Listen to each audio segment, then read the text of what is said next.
Parents of unalivers, how do you view your son or daughter now? Story 1.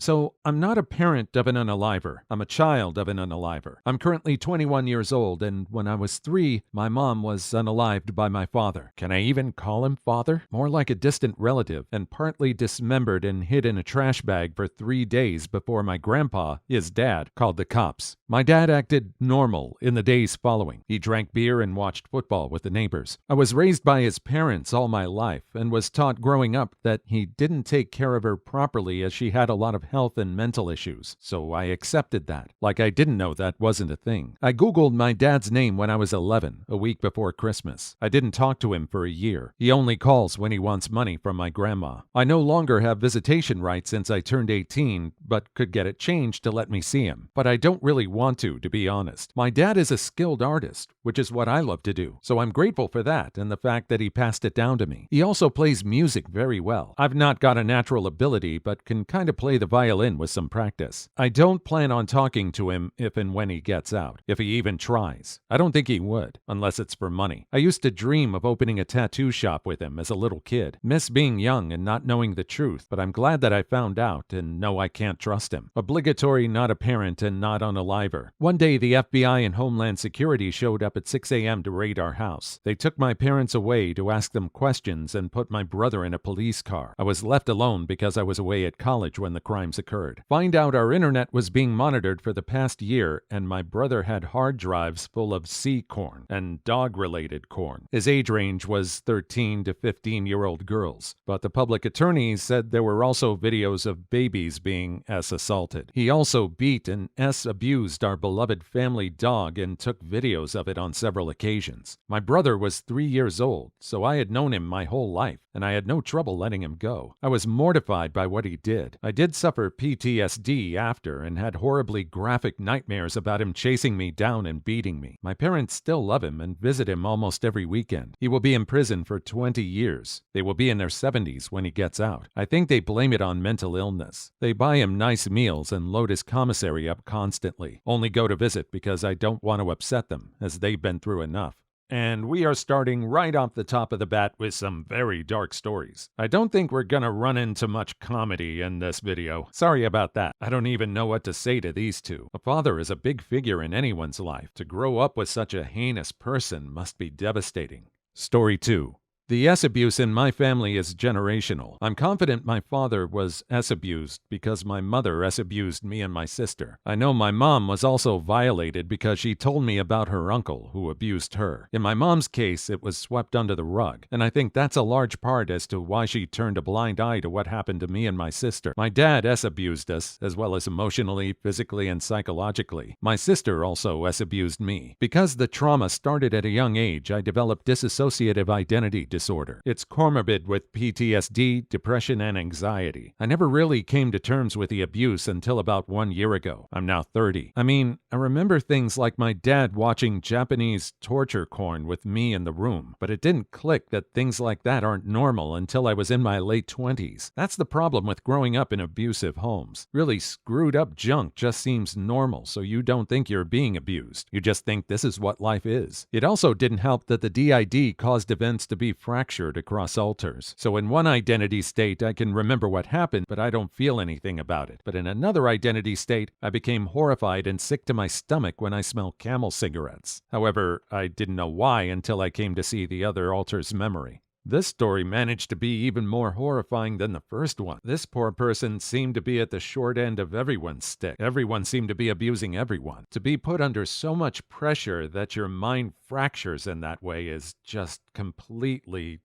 it's so sad. It sounds like he got therapy to realize what's happening to him. I can understand why his mind wanted to put these memories away in certain compartments and lock them away like that. Story 3. As for what happened to my abusers, well, my grandma died alone in the hospital, which was more than she deserved. My father has drunk himself into having brain damage and is working on unaliving himself in the bottom of a bottle. My sister has finally been able to get clean after 20 plus years of Substance abuse, self-medication. She's working on her mental health, and it's going to be a long road for her, but I'm happy she might actually end up okay. I don't hold anything against her since, given the situation, I really don't know how else she could have handled what was happening to her. As for myself, I have all the classic symptoms of a CSA survivor. I started having adult time at a young age, have mental health issues, chronic physical health conditions, ECT. I had self-unaliving thoughts constantly between the ages 8 to, 30, but I don't want to be unalive anymore. I'm happy that I've broken the cycle of abuse. I'm married to a wonderful man and at a good university studying something I love. My life is a group project, and we're working hard to find a cohesive system of coordination. We feel that things look good. Finally, one of these stories has some hope. I'm so glad this person has found a support system and even managed to be able to marry. Not only that, but marry someone who they say is wonderful. But there is a long, hard road for everyone. They've come a long way, but they still have a long way to go. But I'm happy they've taken the steps they have so far. Story 4. A college friend of mine's husband was busted for making and distributing seed corn. Another member of his family was busted along with him. The girls involved were very young. My friend was pregnant with their child, a daughter. My friend immediately left him and filed for divorce. His family would have nothing to do with her because she didn't stand by him. Her parents were so furious about what happened that they wouldn't travel to the States. They live in Europe for the birth, so only her sister and I were present. After the birth, she had a mental breakdown due to postpartum depression and basically raising the kid alone. Her ex-in-laws got a lawyer and took the kid away from her. She completely dropped off the grid after that. She said she was going to live with her parents for a while and stopped talking to all of her friends from college. I haven't talked to her in years and can't locate her. None of my friends can either. As far as I know, the child, she'd be a teenager by now, is still with her paternal grandparents, and her abusing father sees her regularly. What a wonderful legal system we have. The father sees the kid regularly and the mother doesn't? Even though this guy was busted with seed corn? What legal system granted that? How did the lawyer get that to happen? I'm sorry, that's just disgusting. Story 5. My dad was abused by his brother. His family found out, but blamed my dad for seducing him because he was the scapegoat, and they think his abuser excretes gold. Nothing was done about it, and it's been swept under the rug. When I brought it up, my dad's family said it's under the blood of Christ. They're evangelical, not Catholic, mind you, now, so I should just forgive and move on. I wonder if there are any more victims I don't know about, or if there are kids still being hurt by him. I've got no contact with a whole lot of my dad's family, save for my dad himself, so I have no clue. The whole thing messed up my dad really bad. He's a raging homophobe and extremely paranoid. Story 6. Not a parent, but a boy from my high school was assaulted by an older man when he was like around 6th grade. He didn't tell anyone. This all came out in the court case. He found out when he was like 17 that the same old man also assaulted his little brother. It was like a small neighborhood. The old man wasn't a stranger. Anyways, once he found out, he beat the old man to death with a hammer. People's opinions of him are mixed, but no one really thinks poorly of him. Opinions range from, damn, I'd do the same thing, to, I wish he could have got therapy, or something along those lines. I think what makes it hard for people is that it was done with a hammer. No one thinks, geez, what a psycho, but the violence is not lost on anyone. Story 7.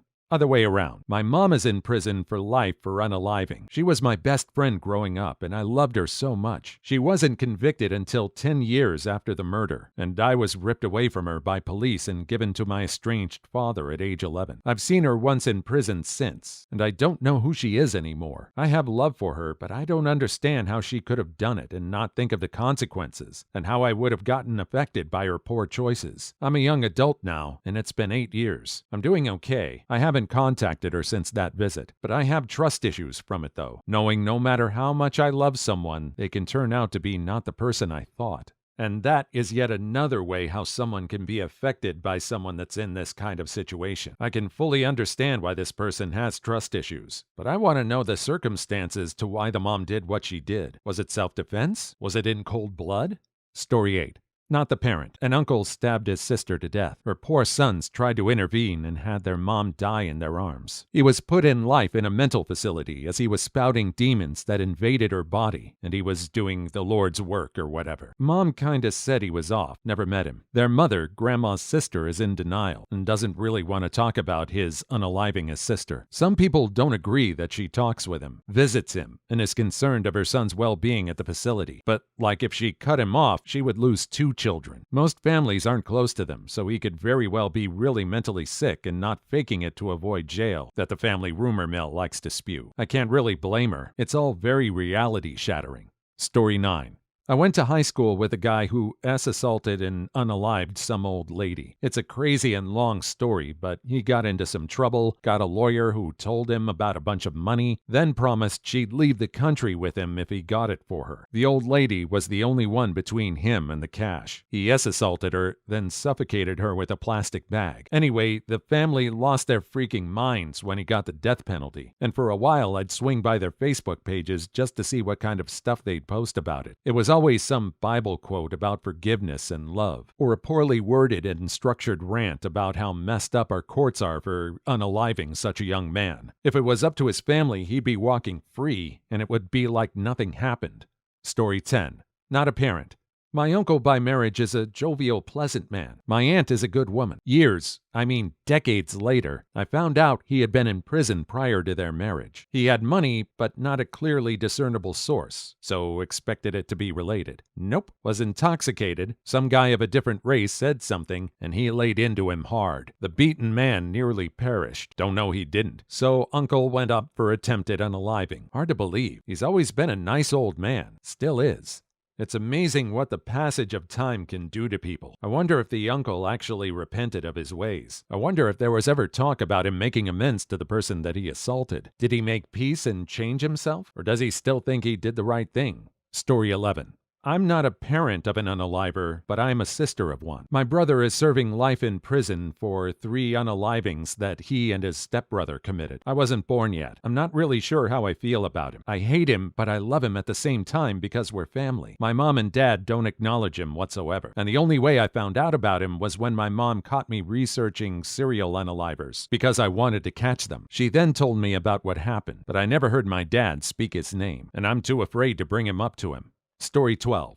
Okay, I'll give you a teaser. My good friend's older brother brutally unalived their sister and parents. He told my friend that he had to in order to save the 2 brothers. The devils told him. My friend was and is one of the sweetest lads to ever exist. His brother developed schizophrenia in his late teens and heard voices telling him to do awful things. Their parents tried so hard. Brother is in a facility for life. Friend still has the same shocked facial expression that he instantly adopted after losing his entire family. He's broken. All the moms in his neighborhood took care of him growing up, but the insurance and fostering could not give him back what he most wanted.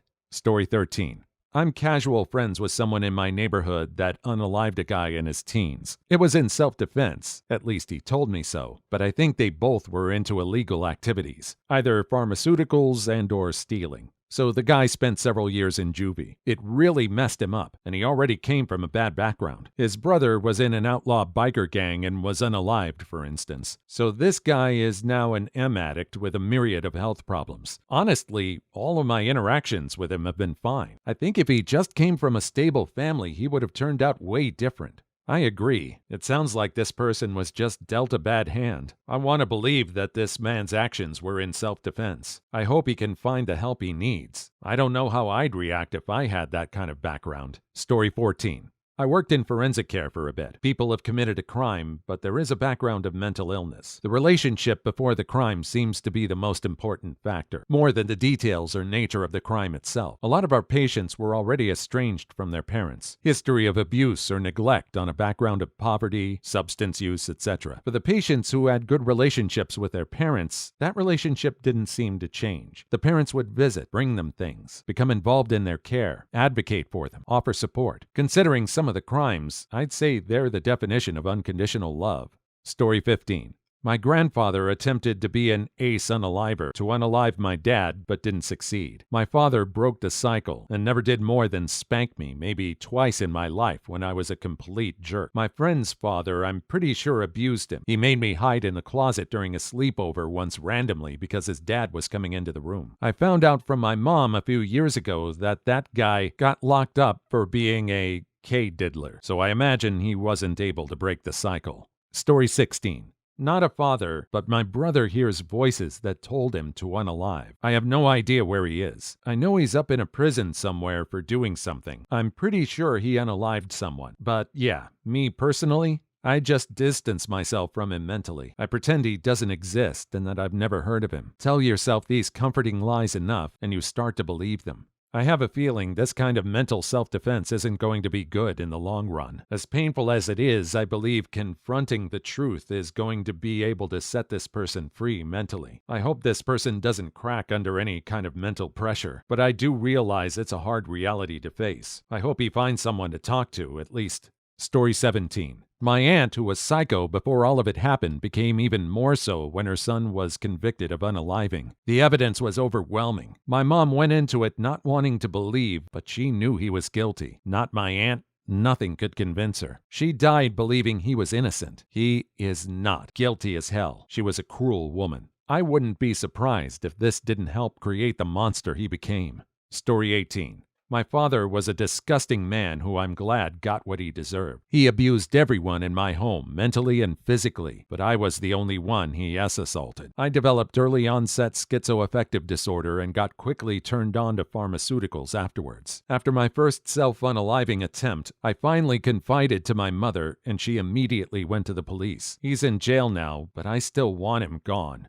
Story 19. My son and daughters are both serial unalivers. Sometimes they even unalive together. I let them get away with it because it brings them joy and it's their natural instinct. Occasionally find their kills all over the backyard or house. Mostly lizards, mice, sometimes birds if they got lucky. Just wish they'd say something more to me besides meow, meow. All right, if you don't know, I sight read these things. I don't read these things ahead of time. This story caught me completely by surprise. I'm really glad for the break in tone. It was nice to laugh her a bit. Story 20. My son seemed perfectly normal throughout childhood. He went and played soccer with the other kids, joined the swim team during the summers, and had good grades. But then something changed when he joined the site during college. I agree with his quest and helped him in eliminating the people who don't use serious tags when needed. Story 21. I once shared a cab with Dylan Klebold's mother, Sue, Columbine unalivers. We were heading to a survivors of self-unaliving education seminar. It's weird. We talked a bit, and I kept having to remind myself that her son unalived so many people, then committed self-unaliving. She wrote an interesting book about being his mom. Please leave your story in the comments. I would love to make a video on them in the future. Also, don't forget to like and subscribe.